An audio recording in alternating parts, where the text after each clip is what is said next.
Tax learning with আসিফে সবাইকে স্বাগত। আজকে আমরা জানবো কিভাবে এফওবি থেকে অ্যাসেসেবল ভ্যালু খুব সহজেই কম সময়ে ক্যালকুলেটর ছাড়াই সমাধান করা যায়।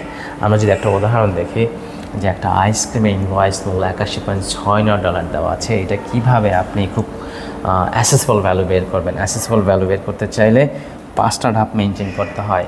এফওবি থেকে সিএফআর, সিএফআর থেকে সিআইএফ, সিআইএফআর থেকে ল্যান্ডিং চার্জ এবং ল্যান্ডিং চার্জ থেকে অ্যাসেসেবল ভ্যালু। তাহলে আমরা যদি সেটা করি তাহলে কিভাবে করব? প্রথমে হচ্ছে আমরা জানি যে সিএফআর যদি আমরা বের করি তাহলে সূত্র হচ্ছে এফওবি প্লাস হচ্ছে এফওবি ইন্টু 20%। প্রতিবারই যতবার আপনি সিআইএফ বের করবেন এরকম একটার সাথে কিন্তু একটা পার্সেন্টেজের যোগ করে নিতে হবে। তাহলে আমাদের কত ছিল? 81.69 ছিল। এই 81.69 20% যদি আমরা করি তাহলে কি হবে? আমি 100%টা যদি কেটে দিই 100 দিয়ে ভাগ হবে, তাহলে 20 দিয়ে যদি 100কে ভাগ দিই 5 হবে। এখন 5 দিয়ে এটাকে ভাগ দিতে হবে। যদি এইভাবে করেন তাহলে এই মারাত্মক ভুলটা হবে। এইভাবে করা যাবে না, শুধু শূন্য দিয়ে শূন্য কাটতে হবে এবং এই 10 দিয়ে এখানে এক ঘর ভাবে দশমিক আনতে হবে, অর্থাৎ 8.169। এইটাকে আপনি 2 দিয়ে গুণ দিতে হবে। যদি আমরা 2 দিয়ে গুণ দিই তাহলে কি হয়? 9 দুগুণে 18, 6 দুগুণে 12, 1 13, হাতের 1, 2 1 2 আর 1 হচ্ছে 3, হাতের কিছু নাই, 8 দুগুণে 16। হ্যাঁ, এই 16.33 মানে 3 4 ধরে নিলাম।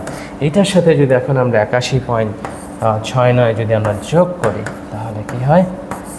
9 4 13, হাতের 1 আর 3, 6 3 9 আর 1 10, হাতের 1 আর হচ্ছে 6 1 7 আর 1 8, হাতের কিছু নাই, 8 আর 1 9, 98.03। অর্থাৎ এই 98.03 হচ্ছে কি সিএফআর ভ্যালু। সিএফআর এখন এটা থেকে আমি কি করব? সিআইএফ বের করব। সিআইএফ তাহলে এটার সাথে কি হবে? ইন্স্যুরেন্স যোগ হবে আমার একই পদ্ধতিতে 1%। সেটা যদি করি 1% ডিরেক্টলি জাস্ট দুইটা দশমিক বামে নিয়ে নিব, তাহলে কি হবে?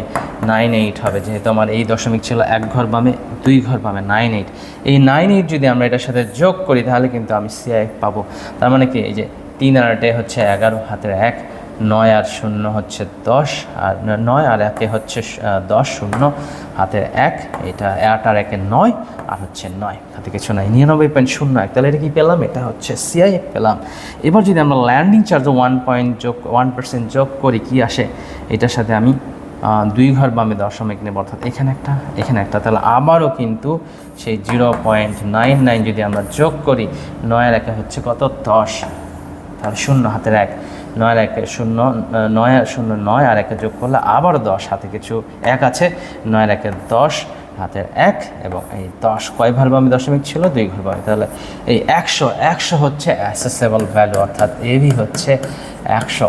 তার মানে খুব কম সময়ে কিন্তু আমরা কোনো ক্যালকুলেটর ছাড়াই কিন্তু বের করতে পারবো। Happy learning.